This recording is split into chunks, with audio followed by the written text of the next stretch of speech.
It is 3:32 in the morning in Turkey, and we have an early flight. And we're getting ready to get on the bus here to fly out. Today is going to be a long day. Woo! Stay tuned.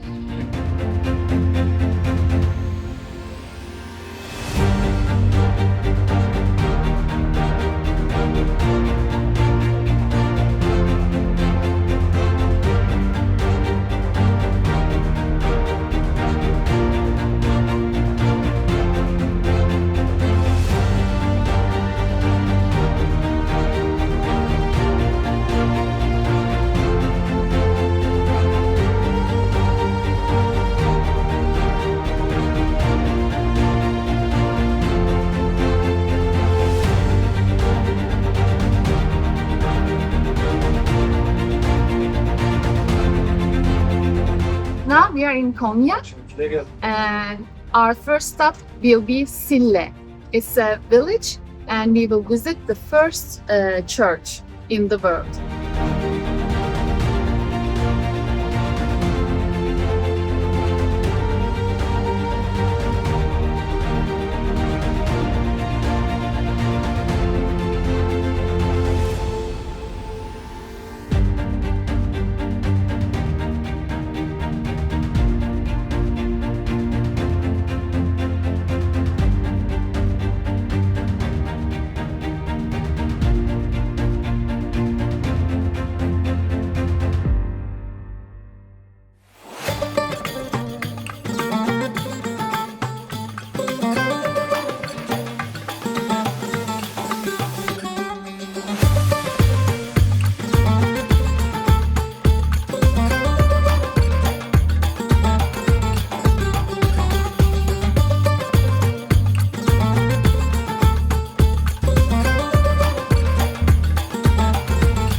If you take a look, you can see the crosses up there.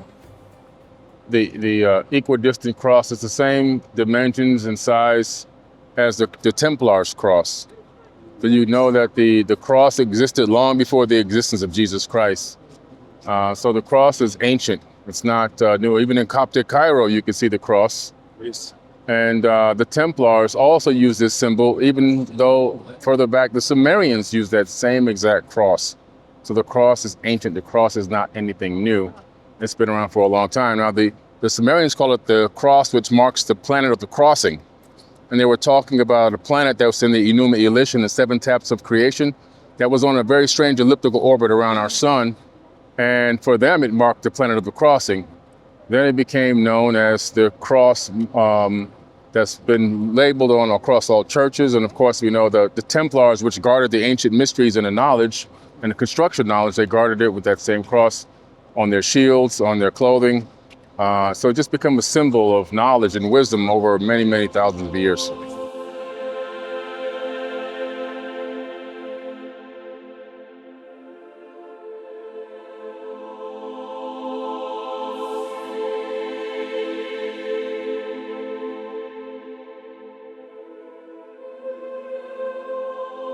We have different types of crosses. The one we call it Coptic Egyptian, which later became the Templar cross. But I want you to look this symbol like X. Okay, so it is the cross now. When it comes like X, it's an Egyptian symbol called Newt, civilization, technology. Okay, so I think my own opinion that when because the axis of our planet is also not upright. So I think it was Newt one day and then became upright cross, and then in another cycle of life it will become Newt again, and then so it is the same cross but keep flipping right and then upright. Okay, so it is a symbol of what? Knowledge, civilization, But unfortunately, it is being used now as just a symbol and became more religious than scientific meaning, like so many other symbols. Remember this big sarcophagi? This is the same stone, but this one it seems to be used a long time ago, affected by weather conditions. So it is not that fancy like the one we saw earlier. But here is the clue: a granite block. Here. When you see this, you know that this place originally was something else, but it was destroyed. So they used the remains of that old temple or structure.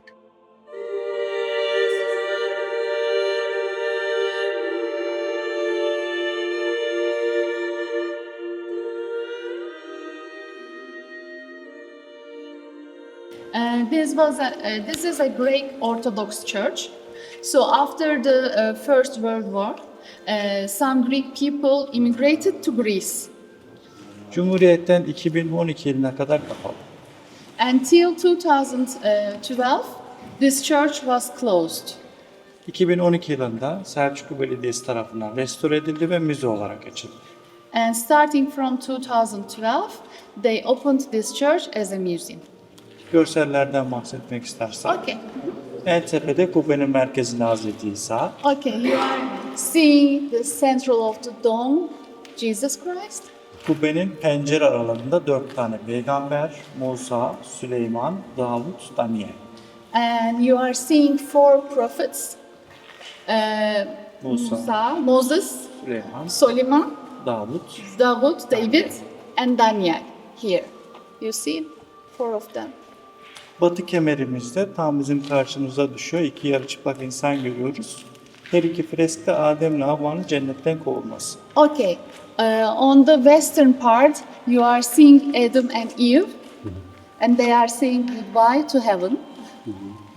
Kemerin ortasında 6 kanatlı serafim meleği. And probably you will remember this angel from Hagia Sophia with 6 wings. Those are the seraphim angels. Devamında bir azizin hastayı iyileştirme mucizesi. Bakın kaşıkla ağzına bir şey veriyor. And just near to that seraphim angel, you are seeing a saint, and he is a healer. He is giving something with a spoon to a person who is sick. Hemen onun altında mavi tünikli elinde haç ve tüy tutan Azize Tekler, Konyalı ilk Hristiyan. Okay, and you are seeing a lady in blue dress. She is the first Christian lady here in Konya. It's Saint Tekla. Evet. Güney kemerde, kuzey kemerde ve doğu kemerde peygamber tasvirleri devam ediyor. Okay, and there are still some depictions of different prophets on the northern, southern, and eastern part. Hemen karşıda yuvarlak pencerenin önünde tavanda sakallı bir figür var. Tanrı tasviri. Okay, do you see this guy with beard? Yes. It's representing God.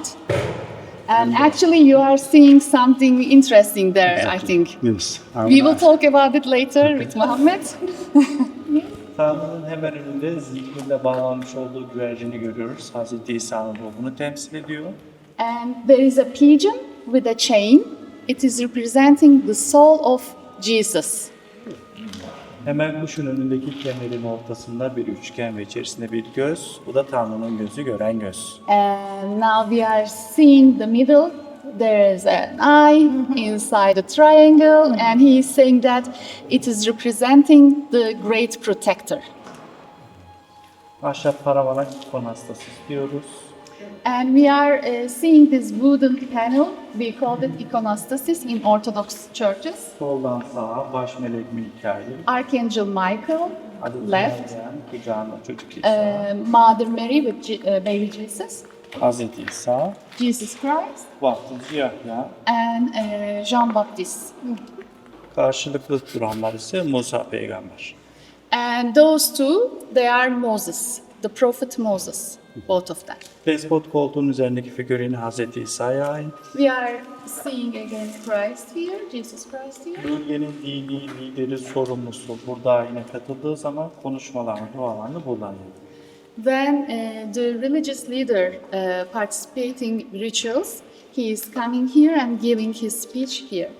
Hemen arkamızda kiboryumu görüyoruz. And there is a special thing called kibarium. Hz. İsa'nın bedenini temsil eden ekmek ve şarabın dağıtıldığı yer. It is where they are serving bread and wine, representing Jesus Christ's body. Üzerindeki figürler 12 havariye ait. And the 12 Disciples? yes. Disciples. So, yes. Ambol ise İncil'in okunduğu yer ve duyuruların yapıldığı yer. Dini anlamdaki duyuruların. And this thing is ambol. From there they are reading the Bible. Son olarak bir piyanomuz var. And there is a little piano. Kiliseye ait değil. Kime ait? Buradaki mübadele sırasında gayrimüslim bir aileye ait. Yunanistan'a götüremediği için burada bırakmış, burada sergiliyoruz. It was a gift from a Christian family who lived here. Kağlar neyi sembolize ediyorlar? Ejderhalar mitolojik olarak kiliseyi koruyorlar. Aynı ejderhalar despotun ayağında da var. Mitolojik olarak bölgenin dini liderinin sorumlusunu da koruyor. Okay.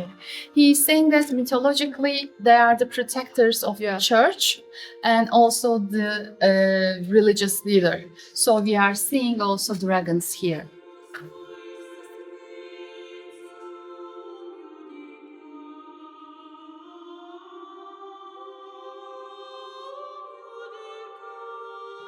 It has two different meanings. The first meaning is that they are the commander, the king of the spiritual world and the earth. The other one is they are the king of East and West.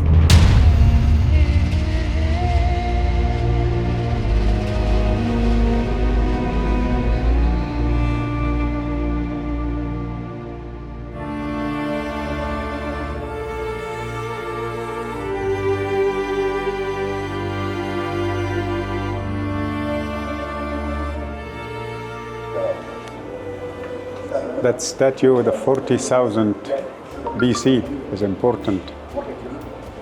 The statue is found in Germany. The lioness, can you see it? 40,000 BC. Replica of a house in Çatalhöyük. Okay?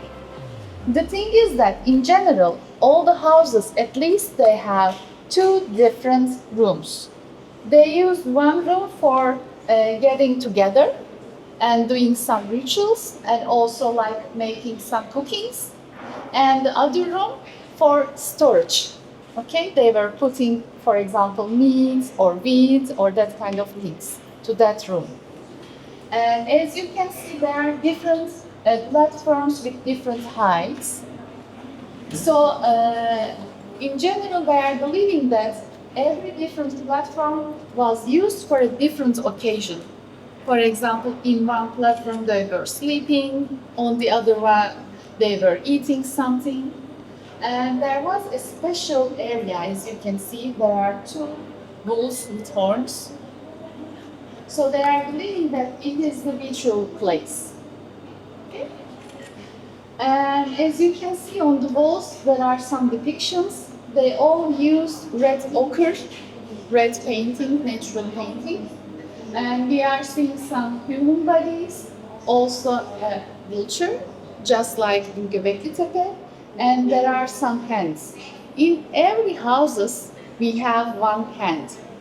So people are saying, in general, they are like a signature of the architect. But we have another question we just asked with the other group. Why there are a hole just in the middle of the hand? Okay? Yeah. I will give my opinion. There are lots of little chakras just in the middle of the hand, you know? And Watch this video for free at www.4bk.tv or download the app on your smartphone, Fire Stick app, Samsung TV, Roku, and other app providers.